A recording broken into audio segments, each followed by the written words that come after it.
Dalam hadis ini Rasulullah SAW berkata, kun fid dunya ka'annaka gharibun. Jadilah kalian di dunia ini seperti orang asing. Nah, sebagai peserta didik, apakah pembelajaran yang bisa kita ambil dari perkataan Rasul ini? Jadi sebagai seorang pembelajar, sebagai seorang peserta didik, wajib bagi kita untuk menjadi tidak tahu atau merasa tidak tahu. Seperti orang asing yang ketika hadir di suatu tempat, mereka akan berusaha untuk mengetahui atau mengenal terkait dengan tempat yang mereka baru datangi. Nah, itulah yang memicu mereka untuk selalu ingin tahu karena ketidaktahuan mereka terhadap tempat yang baru mereka datangi tersebut. Nah, begitulah yang seharusnya dirasakan oleh seorang penuntut ilmu atau seorang peserta didik. Merasa bahwa ilmu yang dia miliki, pengetahuan yang mereka miliki sangatlah kurang, sehingga hal ini akan memicu untuk membuat peserta didik selalu ingin menambah pengetahuannya. Kemudian selanjutnya, yang kedua, makna yang bisa kita ambil dari hadis ini yaitu seorang peserta didik harus memiliki tujuan. Sebagaimana yang dikatakan Rasul, kun fid dunya ka'annaka gharibun aw 'abirun sabil. Seperti seorang pengembala. Jadi, layaknya seorang pengembala yang memiliki tujuan dia melangkah, seperti itulah yang seharusnya dilakukan oleh seorang peserta didik. Dia harus memiliki tujuan, karena dengan memiliki tujuan tersebut, seorang peserta didik pasti akan menyusun rencana. Nah, dengan rencana ini, seorang peserta didik akan terarah. Dia akan berpikir apa yang akan dia lakukan dengan ilmunya, kemudian kemana dia akan melangkah, sehingga apa yang dia inginkan dengan ilmu itu bisa tercapai dan bisa sampai pada tujuan yang diinginkan. Kemudian teman-teman sekalian, makna ketiga dari hadis ini yang bisa kita ambil hikmahnya yaitu lanjutan dari Ibnu Umar yang berkata, "Idza amsayta fala tantadhiris sabah." Ketika Anda berada di waktu sore, maka janganlah menunggu waktu pagi. Begitupun sebaliknya.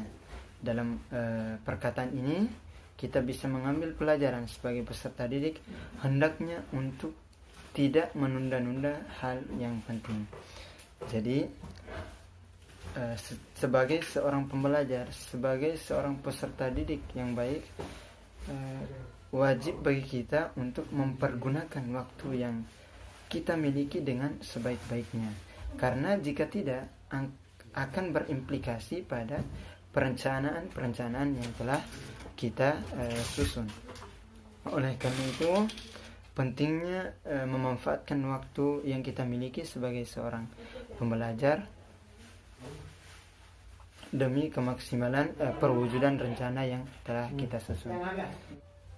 Dari hadis ini pula kita juga bisa mengambil pelajaran bahwa tidak selamanya waktu luang kita akan berjalan sesuai dengan yang kita inginkan. Tidak selamanya kita akan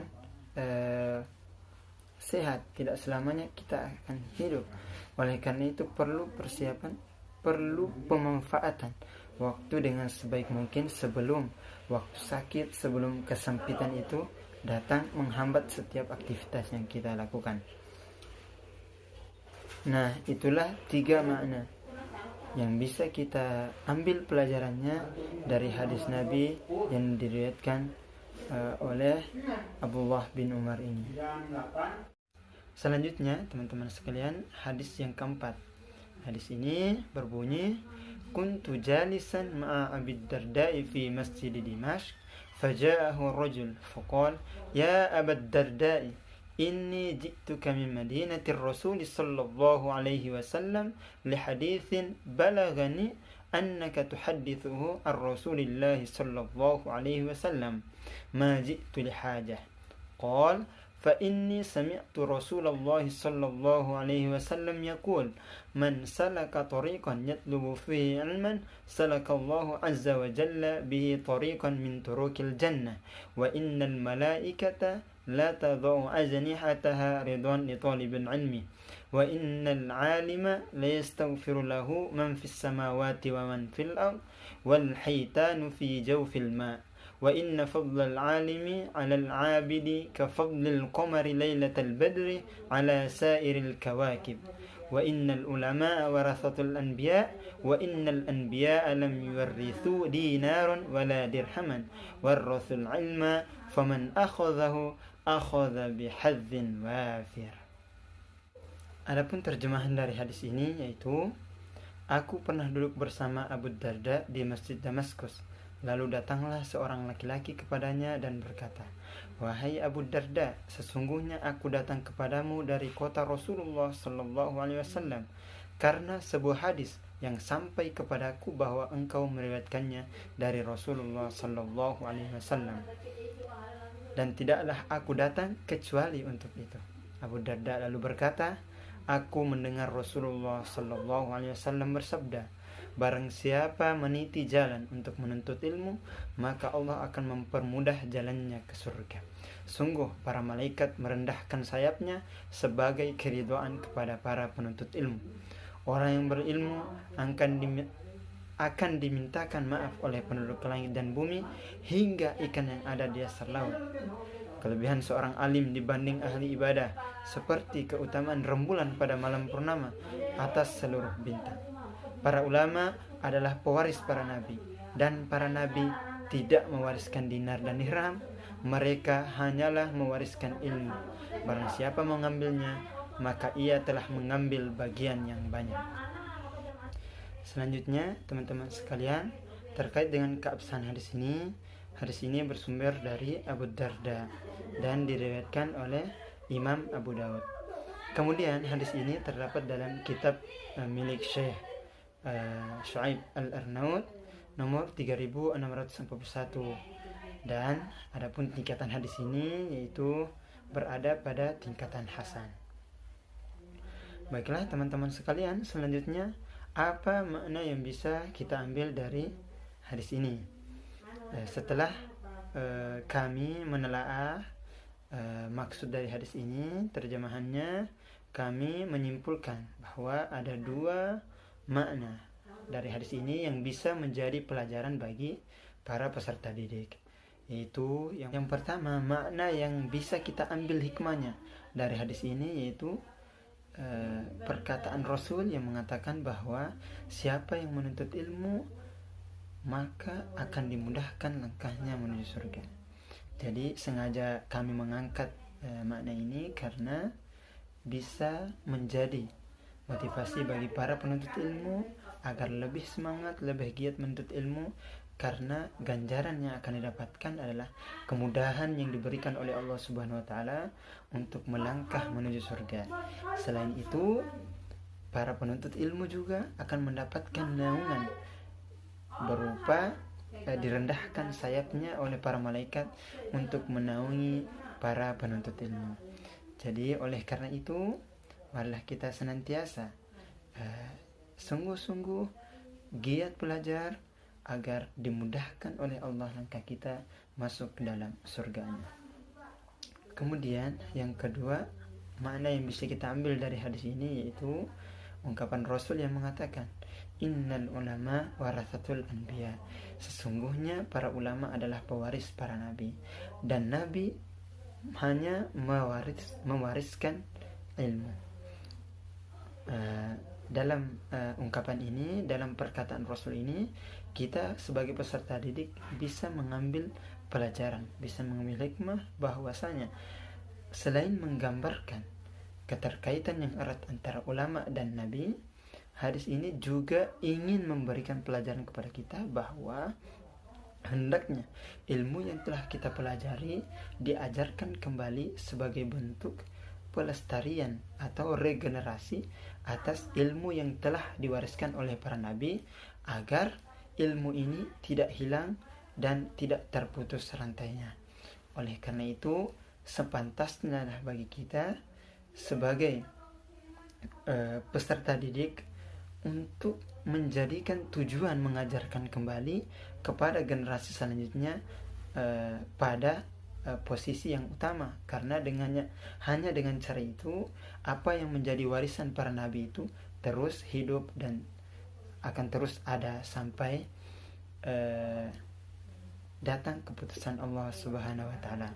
Kemudian teman-teman sekalian, terkait dengan regenerasi ini, mengajarkan kembali apa yang telah kita pelajari sejalan dengan hadis dari Nabi sallallahu alaihi wasallam yang berbunyi, khairukum man ta'allama al-Qur'an wa 'allamah.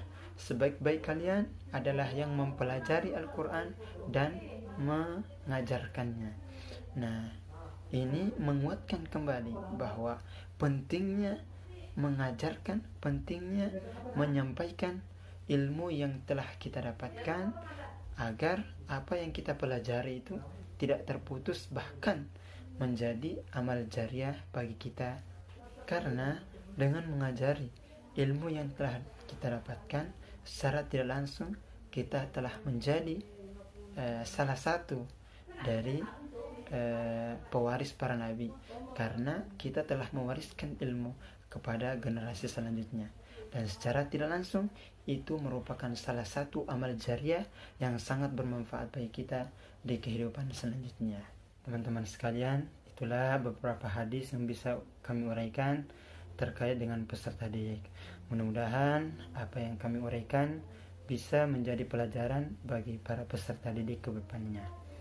Namun sebelum kami mengakhiri, kami terlebih dahulu akan menyimpulkan terkait mana-mana yang terkandung dalam hadis yang kami uraikan tadi, yaitu yang pertama, peserta didik hendaknya senantiasa bertabayun atau meneliti terlebih dahulu ketika menerima sebuah ilmu atau informasi. Kemudian yang kedua, seorang peserta didik hendaknya memiliki karakter yang moderat, artinya tidak mudah menyalahkan ketika berbeda pemahaman dengan orang lain. Kemudian yang selanjutnya, seorang peserta didik hendaknya selalu menumbuhkan kecintaannya kepada ilmu. Dan yang keempat, seorang peserta didik harusnya menyadari bahwa guru dalam memberi ilmu itu hanyalah sebagai wasilah, namun yang memberi tetaplah Allah Subhanahu wa taala. Oleh karena itu, peserta didik selain tetap giat belajar, tetap pula mendekatkan diri kepada Allah Subhanahu wa taala sebagai sang pemberi ilmu. Kemudian selanjutnya, hendaknya setiap peserta didik selalu merasa tawadhu, karena merasa bahwa ilmu yang dimiliki masih sangat kurang, sehingga sifat-sifat sombong, sifat ria akan terkubur dan tidak akan nampak di permukaan. Kemudian selanjutnya, karakteristik seorang peserta didik adalah dia harus memiliki tujuan, sehingga tidak salah dalam melangkah, dan apa yang diinginkan, apa yang dicita-citakan dapat terwujud. Selanjutnya, seorang peserta didik memiliki karakteristik tidak menunda-nunda sesuatu urusan yang penting, sehingga implikasinya adalah rencana yang telah disusun itu bisa berjalan sesuai dengan apa yang diinginkan. Dan yang terakhir, dan ini merupakan salah satu yang terpenting, adalah mengajarkan kembali atau menciptakan regenerasi agar ilmu yang telah dipelajari bisa terus ada dan tidak terputus rantainya, sehingga kita menjadi apa yang diharapkan oleh para nabi, yaitu pewaris apa yang telah mereka wariskan. Itulah teman-teman sekalian, mudah-mudahan bermanfaat. Billahi taufiq wal hidayah. Wassalamualaikum warahmatullahi wabarakatuh.